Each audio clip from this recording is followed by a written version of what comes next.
Welcome, everyone. Thank you for joining us again for another episode of the Emerald City Creatives. Today, I have our guest, Amaranta Sandys, Mhm. and she's a local artist, an educator, and a community builder. You can find her throughout the Puget Sound from Seattle to Tacoma and all around, teaching classes on painting, wellness, and the experience as a Mexican migrant living here in Seattle. She has a few events coming up I want to plug just off the top.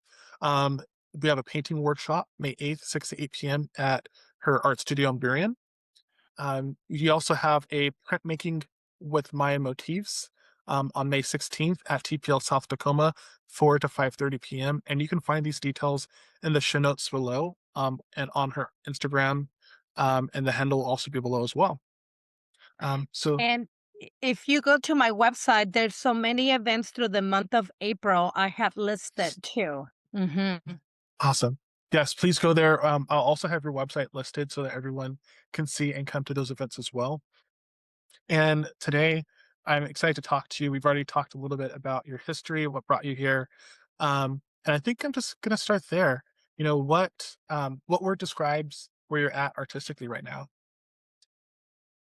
Um, I'm still, I think I'm on phase 2, approaching phase 2. I have been trying to get this hustle of, being a full-time cultural, worker, 100% artist, 100%, self-employed, for the last 15 years. So, um, I've seen it all when it comes to, well, I haven't seen it all. I feel like most of what I've been doing, it's been dedicated to service, which is through my mobile art school, and I am really eager to develop a new phase 2 of my individual artistic practice.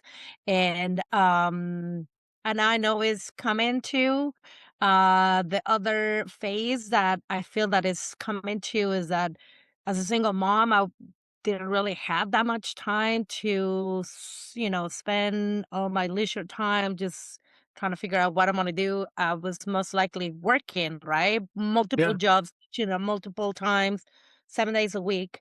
But now, I don't necessarily feel that I need to be rushing to get things. Um, I have been remodeling the back of my studio for the last 3 years. It's not ready yet. It will be ready, and I just buy a break at a time, a window at a time. So that's what is taking that long because I don't wanna be in debt that much. Mhm. But because I wanna finish it now, I'm just, like, getting a bunch of credit cards, and I wanna get this done too. Yes. So, yeah, so I think that's kind of a and then the other areas that I haven't explored, I had it in here, and one of them, because of my work with the libraries, I would like to do a couple of either printing stuff, whether it's a game or, like a loteria game that I had in mind, whether it's like a um children's book too that I had some kind of like little sketches. And they're just like Yeah. sketches and things. And maybe way down the road, maybe just write some sort of biography too. Because if I Yep. don't tell the story, then nobody will tell. So those are kind of like on maybe phase 3 for the biography. Maybe when I'm 80. Nice. Well, honestly, kind of going into what I learned about you and your history, that would be a really good book. Speaking of, what got you started working with Seattle libraries and Seattle schools? When did I start it? Oh, what got you started? How did that begin? So as we were just kind of doing a little debriefing, Yeah. so I moved back to Seattle for the third time in 2000, and I was freshly graduated from I officially not arrived because I had lived in Seattle before, but at this time I was just like, I need to go back to the States. I need to have some sort of education. I need to find my people. Where, can I even connect? Forget about like making a living out of that. I was not even thinking that I could even do that. So the first, I approached the Mexican consulate, and then they refer me to, Fulgencio. He's like well known in the Mexican culture here in Seattle. He's been around for like 40 years. And we kind of started doing, or I started joining the team of Dia de los Muertos at the Seattle Art Museum in 2000. Then the opportunity to be part of Festal, which, as you know, Festal has a lot of celebrates different cultures through the year, and Mexican or the Latinos didn't really have that block. So Dia de los Muertos became the official slot to do Dia de los Muertos, and that was 26 years ago, and I only did it for, like, a couple of years at the very beginning, and that kind of pulled me, so the libraries started to request, say, "Hey, can you do this event here? Hey, can you come do this?" And I was like, I was so nervous. I was like, "I don't even know what to do." Then I started getting a little bit more requests through them, and I will say another point is that when you graduate from art school, I graduated, I felt that I was completely orphaned with no guidance to how to even, and this is in Mexico. So even coming here, I was like, I don't know nothing. So one of the resources that I found, it was through Ventures, which is business like a business incubator, Okay. and it was in Spanish too, so that was very instrumental for me to understand, like, is this a service, is this a product, like what is it, because I just didn't know, and I used a coach up until 2 years ago. My artwork actually is still at they have a store inside the Pike Place Market. It's called Ventures Marketplace, and it's just a number of artists that have their artwork in there. So, it was just like building this school that I started in 2010, I believe, the Art Moran Mobile School, and ever since I'm still, that's my business. I make my living most likely out of that. And it's been such a it's been a long run. Yeah, that is awesome. It's also Continues to be. and there's that too. It's like, um, hearing that you started the school in 2010, that's like where I would love to be one day. But then it's also seeing that you achieved that, but also there's just still so much on that journey Mhm. to do. Um, it's good for me to hear because it reminds me, it's like, hey, once you get there, like there's still more to do. Mhm. Um, but something that really stood out to me when we were talking earlier is um, just your ability to get plugged in here in Seattle. I'm not originally from Seattle. I'm from Southern California. Mhm. Um, and when I came up here, it was really hard to get plugged in. Um, Mhm. so I kind of want to hear a little bit more about that process. What was it like to just find community, get plugged in, and get established here in Seattle? So first of all, back in 2000, there was any internet, there was no cell phones, so it was just really, really, it was maybe like seasonal, like only in October or September, right? When Fiestas Patrias, I will get like a call or an invitation to exhibit. And I didn't really know that grants existed. Maybe the people that I collaborated had applied, but is again, it's like, why you didn't share all these resources? Hmm. So, it's been, I will say that my work, I have never paid for an ad. It's been a word of mouth of what I do. That's amazing.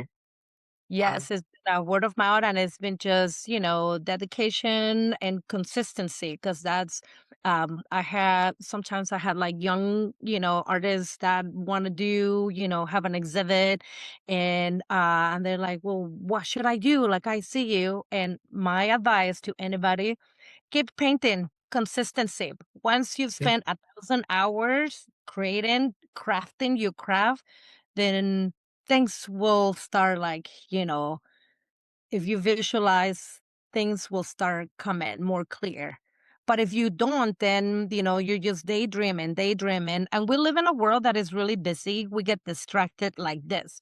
So I will say, discipline, it's another component of, I won't necessarily say success, but Yeah. consistency and discipline. Yes. No, I agree. With the different guests I've had on, I think that is the thing that keeps returning. No Mhm, one really has a this is what brings success outside of showing up, consistency, mhm, being determined in what you do. mhm, So yeah, no, that's perfect. That's exactly what they need to hear. Um, mhm. what I wanted to ask about is something you had mentioned earlier, and then also when I was doing my research, you had mentioned that healing can come through art, and not feeling alone. And so I wanted to ask a little bit and find out a little bit more about your experience with the healing side of art. Oh, if I were to tell you, so I think art really helped me cope through a lot of different things, and I didn't even know. Loneliness, you're away from your family. I was married at one time, and then, divorced early. My son was very young, 3.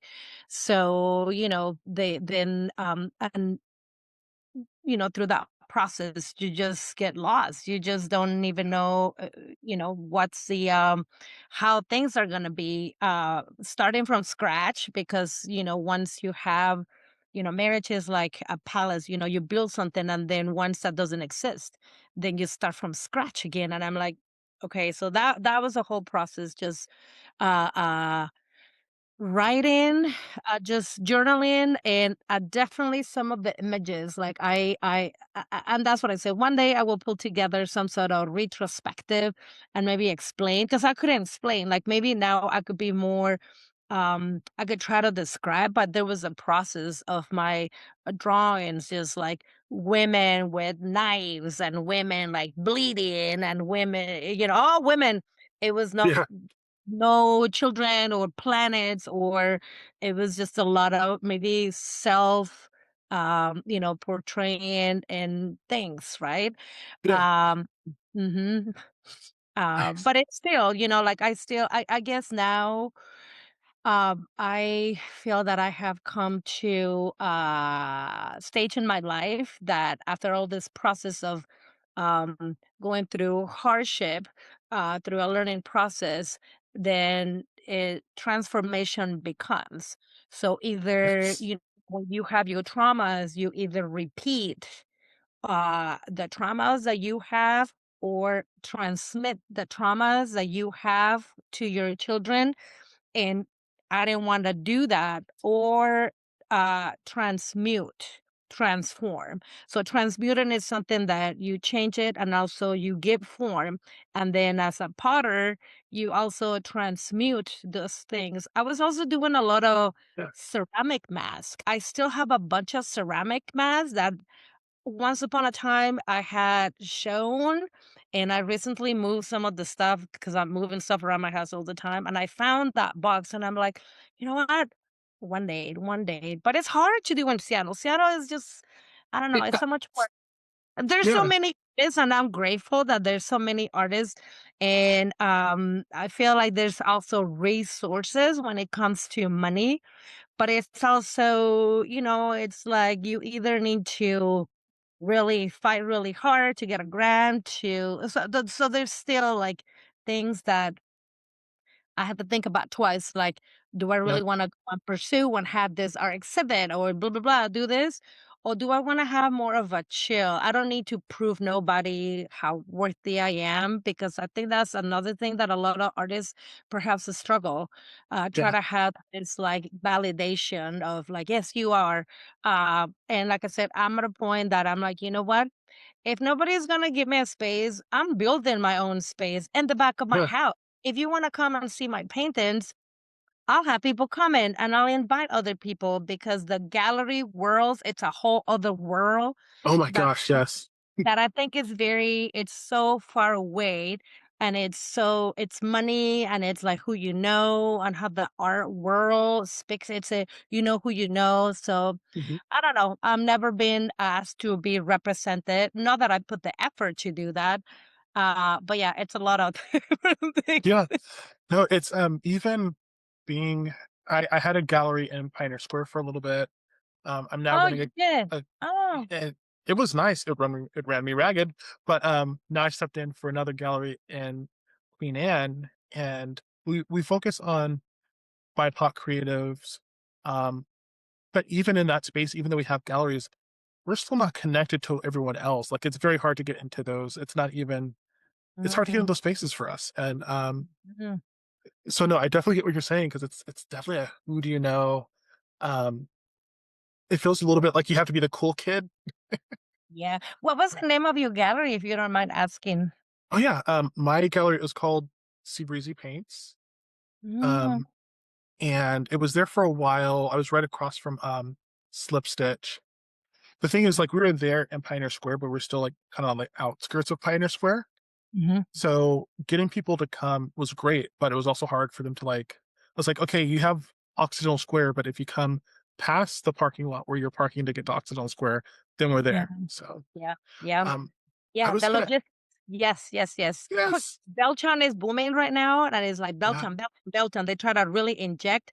And I did have an exhibition, last year, and just dropping off my pieces, it was like mission impossible.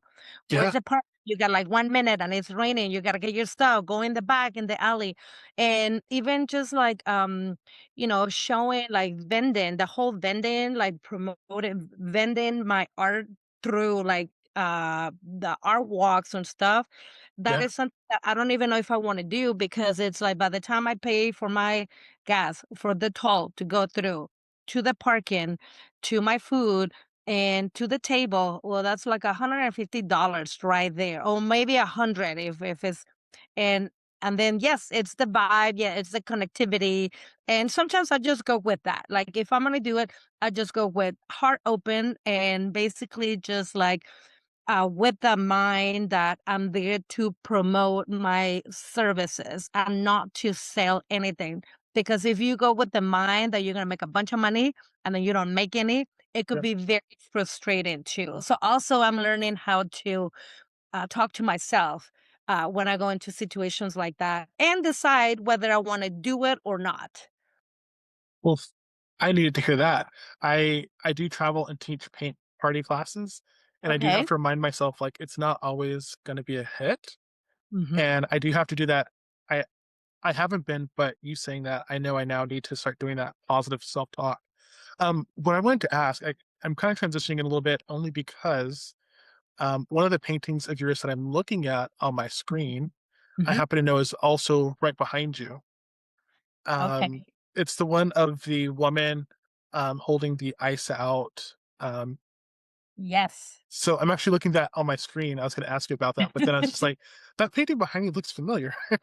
Yeah, that is that painting, it's has a bit of a story. When I first painted it, it was maybe I would say maybe like 10 years ago. It's an old painting. Uh, but so it's a woman, it's a zapatista. It's a woman with the braid, and it's a woman with un paliacate. So paliacates are the red fabrics that uh farmers or people, and Yeah. also I'm from, I witnessed in 1991 the the uprising of this indigenous natives in the heart of Mexico City with horses and guns a day after the NAFTA was signed. A NAFTA between Canada, US, and Mexico, where it's like free for all. You can come to Mexico and we'll give you everything. So Mhm. it was basically like, yeah, you open up the market international, you open up the, trade market, but you have not given the indigenous people just the right to be alive. You're killing these people. So we are demanding this 100 things.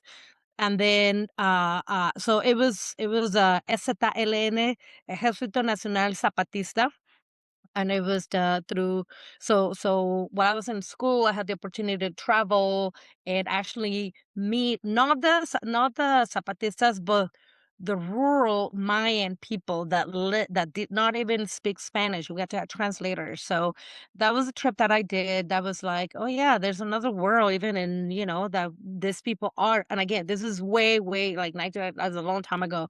Yeah. So with that, it was like, I kind of want to have this woman, like this STLN, women, and then holding the corn. So I left that painting, and I recently had that painting exhibit at Nepantla Gallery. And I was you know what? I didn't like the background. I'm getting better at choosing not getting better through my art, through Yeah. commissions. I have found better quality of paints. That's the other thing too. And I repainted the whole thing, redid the background, and I wrote, I didn't want to write fuck eyes because sometimes it's like we don't want words. And it's like, I don't necessarily need to say the F word, but it's like Yeah. I can just say that, and it's a still the indigenous people, we might Hmm. live here demanding for freedom, demanding for a right just to simply live, Yes. and that's it. And then this whole, I and I seen artists doing their a lot of guerrilla art, and to me, it's like, yes, I want to do something, but I also want to do. I feel like what I'm doing right now, or what I want to do, it's to really with my classes, it's to really bring peace. But sit down, be creative, get to know each other, the person Yeah. right next to you. And they are things that we can't control. We can't control the weather. We can't control the wars. We can't control how other people behave. But what we can do, we can control ourselves, and we Hmm. can turn switch on and off of how much we let in. And then maybe we need to nurture our soul by just creating. And some artists do guerrilla style. Some people like just want to uplift by just a stroke of paint. So that's kind of Yeah. what I am right now. Maybe down the road I do other stuff. And I'll talk about other Yeah. projects I did last year. So that was the La Zapatista painting. Nice. And then, yeah, I saw that one. And then earlier you were talking about the artwork that you do. And I think one of it is like metal tooling or, Hmm. and I want to hear a little bit more about that as well. So metal tooling or repujado is just an old, not an old, it's a beautiful craft that you see in Mexico everywhere. Hearts, with mirrors where they do like with metals, and then they do Yeah. the with little hammers and chisels do the things. So just like any of my classes, I was like, I just need to come up with something. I need to come up with something. And it's through, finding stuff from home, Yeah. metal, disposable cookie sheets, wrapped up with foam, Ooh, and nice. content of it. Yes. So that is repujado. And again, we talked about that I'm like to do things in the future. And one thing that I really, really would like to do for different reasons, it's to document some of the classes that I had created. Yes. I don't have a copyright to it because all those classes are just like one of a kind. And yeah, people inspire each other, and I'm okay with that. But also have bilingual books, just like the ones I have picked through the years to learn a new art form. I learned that through books, to be honest with you, through looking Nice. books. Yes. And but when you still go, even though all the libraries they have millions and millions of books, when I go and look for a specific bilingual arts and crafts book, through Latin American, by migrant artists that live, but maybe by first Mexican Americans. They are in California, Chicago, New York, but there's not that many. So that is something that I will have to consult, I will have to, carve time, plan ahead, and of course, Mhm. get a grant because I had to make a living while I'm making this book. Yeah, I mean, it's interesting you say that. So a little bit, not too much on my history, but coming from like Southern California, a lot of the artwork that you're doing is stuff that I grew up immersed with.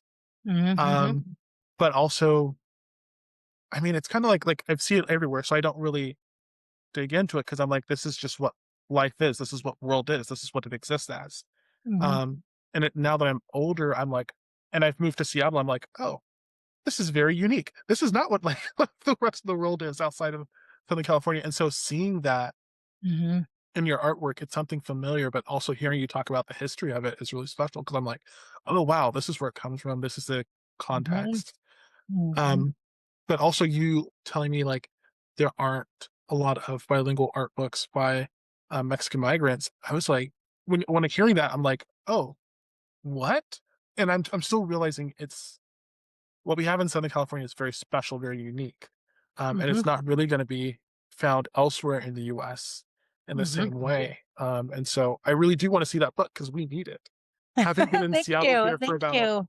Thank it's you. And also, yeah yeah people had asked me, or through the reflection of the work that I do, is that we all come here with a purpose, right? We have a purpose, and it is really up to us to really find what is our purpose of this life. yeah So I feel like, well, through my reflection, is that I grew up in Mexico City. I grew up with zero visual arts education. We have dance. I'm a great dancer. I dance from first to fifth year, every single year, and I was never given the opportunity to draw, to paint until I was maybe 25.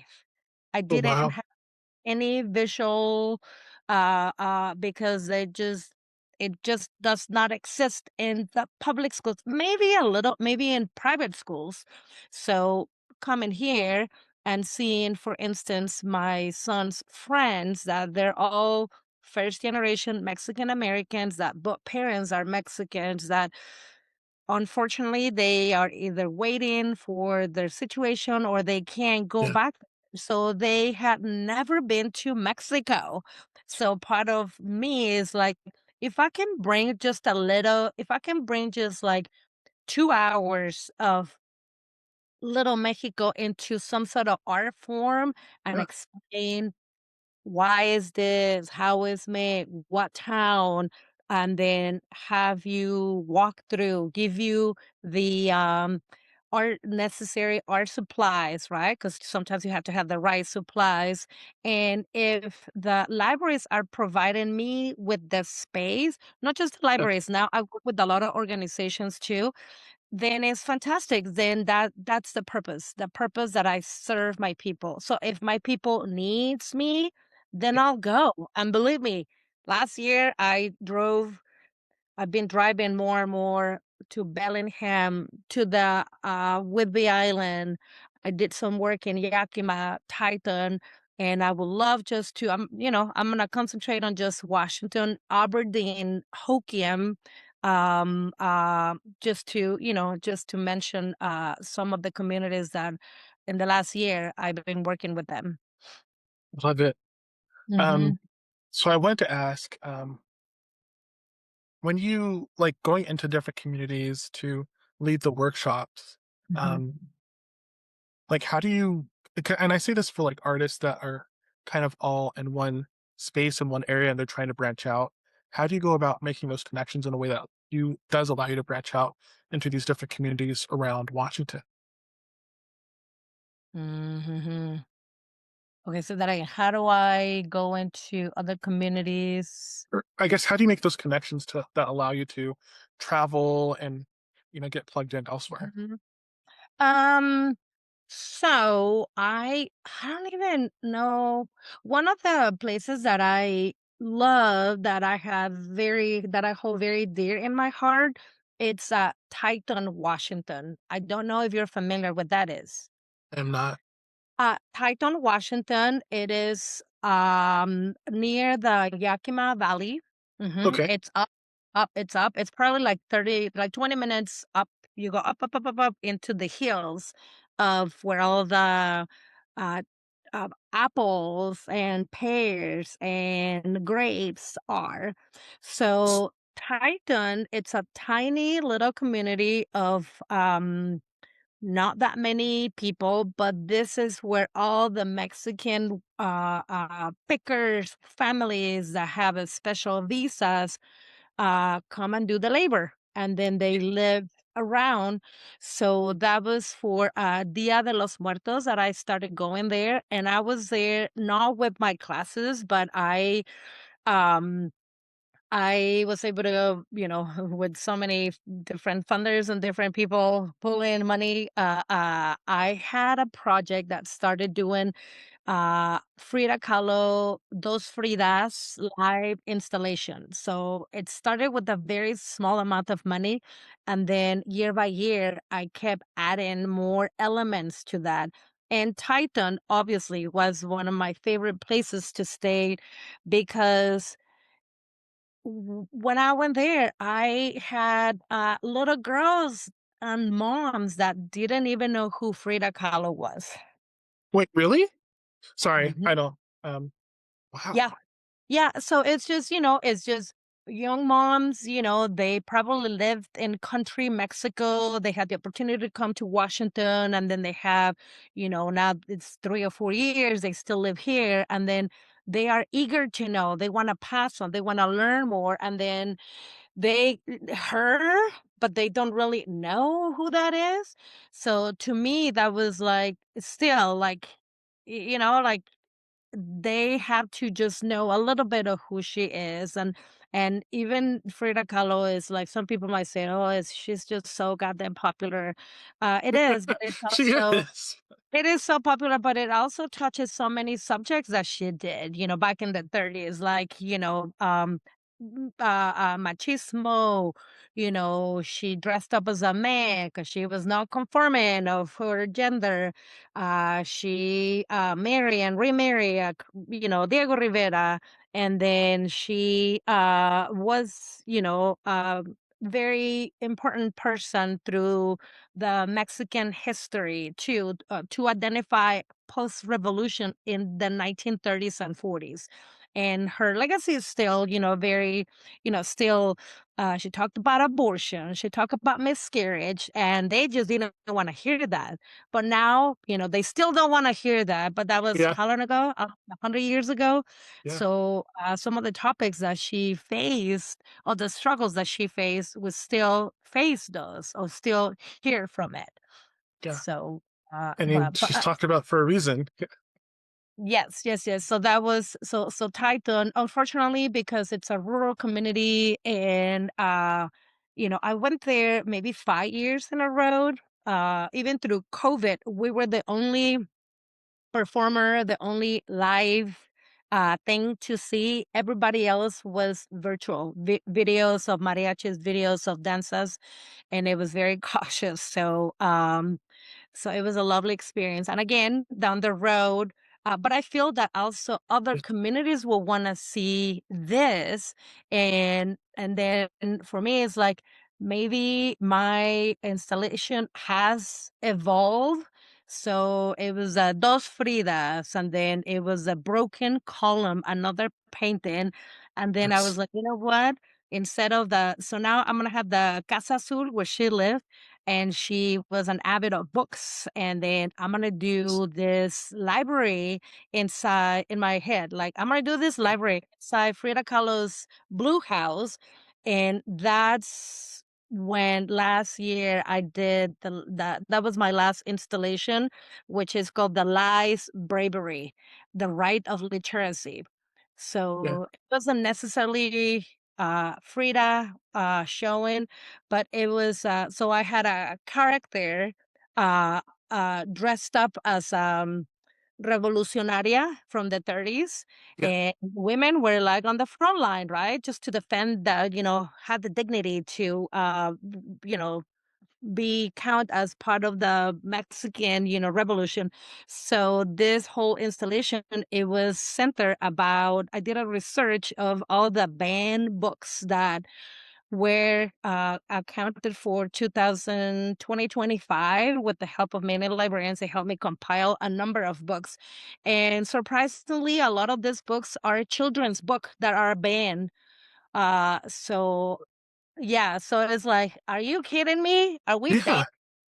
So that was also, again, another way of I don't necessarily need to bring Frida Kahlo, but Mhm. I could bring some other elements into and I don't need to be political. Everybody can read and art. It's up to you to determine however you want to interpret this particular installation. So the other character, I didn't bring Frida's, but I had a character that had the Adelitas, and instead of bullets, I put pencils to combat ignorance. I love it. Okay. Yeah, yeah, yeah. And it's a lot of work. Oh my God. That took me a lot of time to, in between remodeling my studio, in between doing a 10 by 10 large canvas with 180 handwritten books because I painted and I handwritten the titles and the whole installation. I had a little bit of I had a grant, I had some grant money to do that. And now I can say, well, it's done. Like I don't want to even whoever is interested, they see it, they can reach out to me and we can talk about it, but I'm not gonna go out of my way like I had in the last 7 years trying to come up with a new element, trying to come a new element to add. I already have a lot of I had like three scenographies, I have outfits, I have wigs, I have flowers, lots of flowers, Yeah. and we'll see. Possibly, I don't wanna say, but possibly, I'm in talks with the Renton Library, the one in downtown Okay. Renton. Yeah. So, it might be on display through the, book through the 2nd week of October, which is viewed as Nice. the, National Banned Book Week. So that might Yes. Yeah.